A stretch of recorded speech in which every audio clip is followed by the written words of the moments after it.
Well, I think it's high time we got back to the modelling bench again. Hello, welcome back to the Adrian Bow Project. I'm Adrian, with a face for radio, and on today's episode I'm going to be doing part 2 of my MPC 148 scale Space 1999 Eagle transporter build. So, cue the music.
Right, so we're on to section 7 and 8, and it is doing the really awkward and fiddly frame across the top. Part 7 shows you to add the subsections that you did in part 6 and join them together using parts M45 and M44 and then 2 N46s, which I did, and then it says to leave it dry. Well, I got a little bit impatient with that and I went straight on to section 8. It said for section 8, after section 7 had dried, that you dry fit each piece and then you glue it. But as every modeller who's made this model will tell you, that never happens, because you put one in and as soon as you've put the other one in, the first one you put in drops out and it drives you up the wall.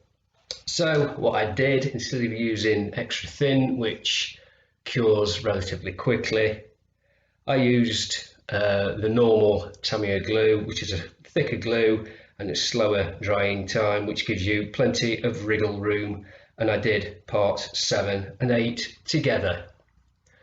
The only downside I had was the amount of ejector pin marks that was on parts F42 and F43. Now these are going to have to be filled, because I think after you've applied paint you are going to see them. They're not in positions where they're going to be hidden by anything, and so it's up to you, but I would suggest filling and sanding them back. Bit of a pain in the arse job to do, but I think it needs doing. And here's a completed part. As you can see, all the little ejector pin marks have been filled. I filled them with Vallejo filler. I find that easy to use, and with it being in the little tube, squeezy tube, you've got a nice little applicator, you just put a little blob on, really easily sanded back. Also, I went along every single one of these struts because they all had mould lines on. But this plastic is a type which it's really easy to get rid of mould lines, like I said in the first video. So what I did, it was just a quick rundown with the blade and then a quick sand with sanding stick and done. One thing you do have to just be aware of is to make sure when you are fitting this together is to get these fairly straight. For the most part I managed it, so that part's okay, but on this part I did have that in there a little higher than it should have been. It's not a massive mistake. I don't think it's going to stick out at all, but just be aware that when you can, to make sure that they do fit straight and level. Like I said, you can follow the instructions if you want to. You do it their way, where you do section 7 first, let it all dry, and then add these in. Or if you're impatient like me, I use the thicker Tamiya glue, which is slower setting, to give me plenty of wriggle room. Now, what I did when I was doing it, instead of going along in order like that, I put that one in first, and then while I was giving that time just to go off a little, I put that one in. Then I did that one, and that one, that one, and that one, and so on. That way I found that this would adhered enough to the part that it wasn't going to keep dropping out. There were a couple of times when it did do it, but for the most part they did stay in place while I put the other ones in. The ones on the bottom are really easy because they've got sort of like a groove which you just slot into anyway, so they weren't any kind of problem at all. They were easy enough. Then of course, while it was all drying, I did get some Tamiya tape, masking tape, just around there, just to squeeze them together, just to make sure that it all held in place. And then I left it for a couple of days to set off. And now we've got the finished part all lovely and done. So okay, so that's the really awkward frame bit done, and if you still got the sanity left to carry on with the build, we'll have a look at part 9 on the instructions. Okay, so part 9, we're fitting the holding clamps on that will hold the frame onto the front box and rear box assemblies. It's really straightforward, this bit.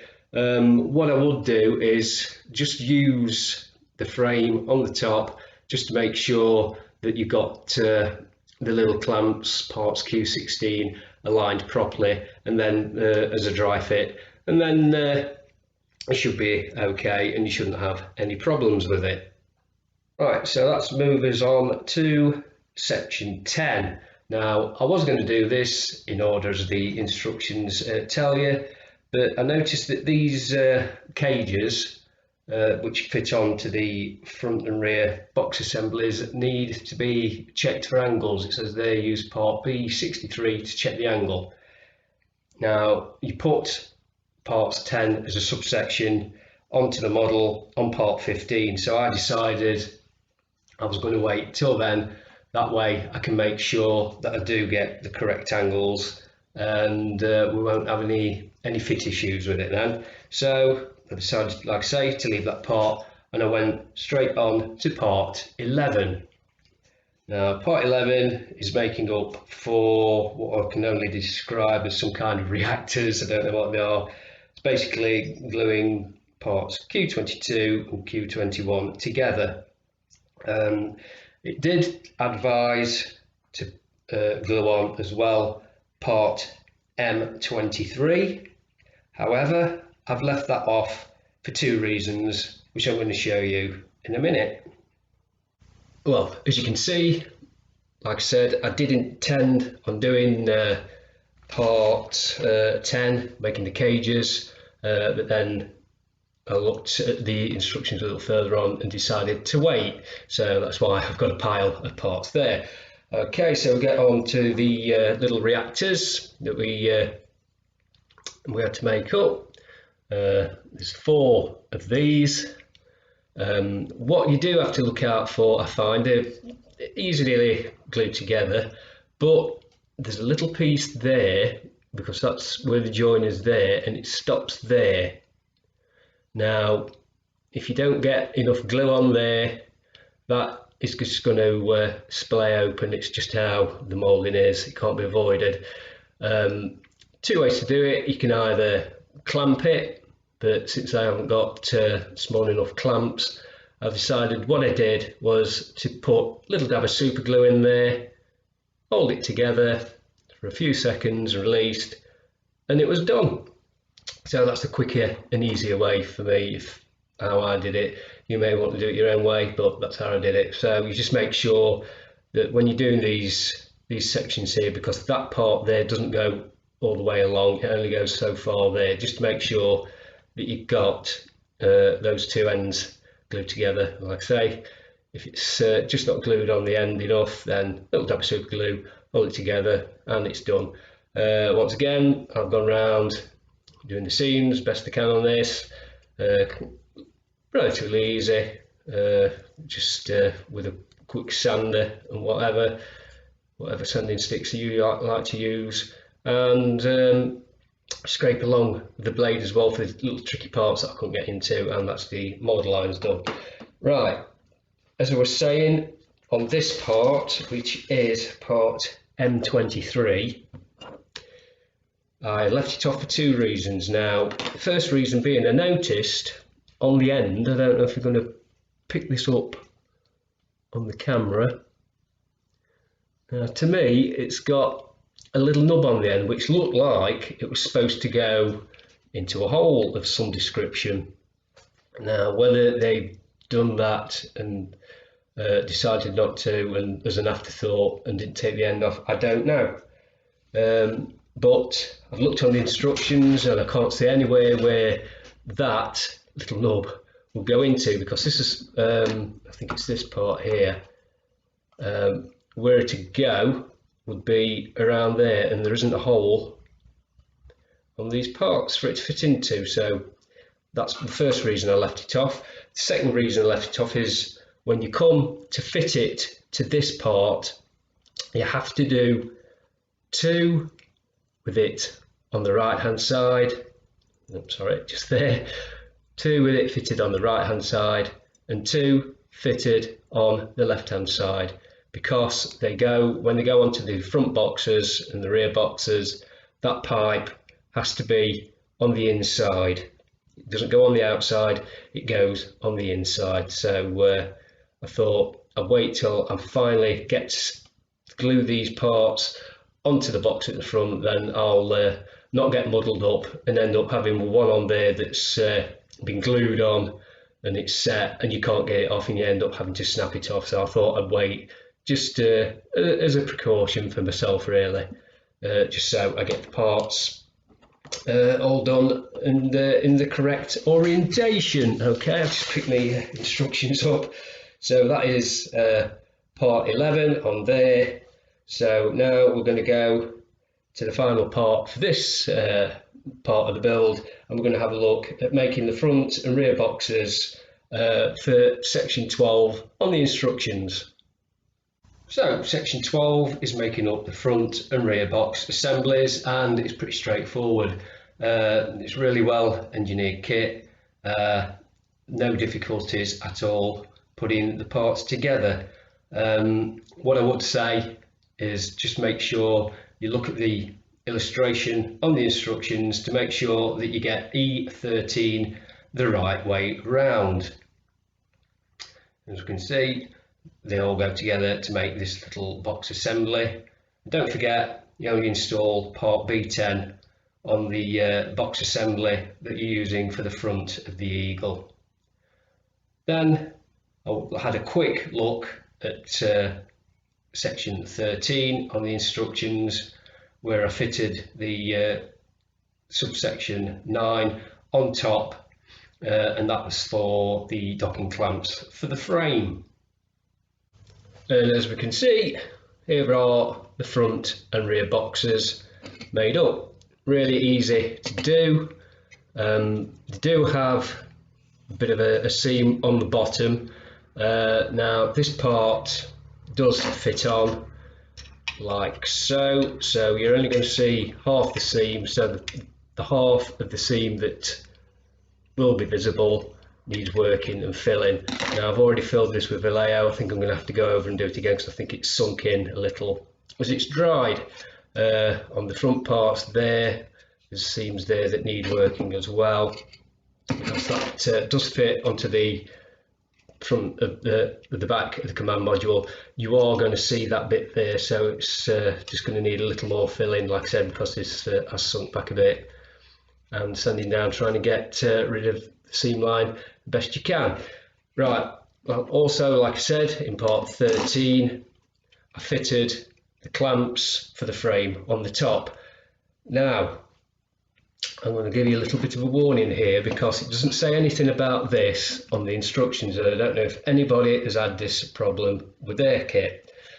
But before you glue these clamps onto the top of your boxes, do a bit of a dry fit with the frame, because I've noticed if these frames don't go on the right way around, then this won't fit on top. It'll be catching on the front there. Now, if you notice, they do have two little pins on the front. That is to go into the sections at the front there, like that, when you fit in. Well, it's not on that bit, sorry. It's like on this bit there on the front. Oh, excuse my shaky hands.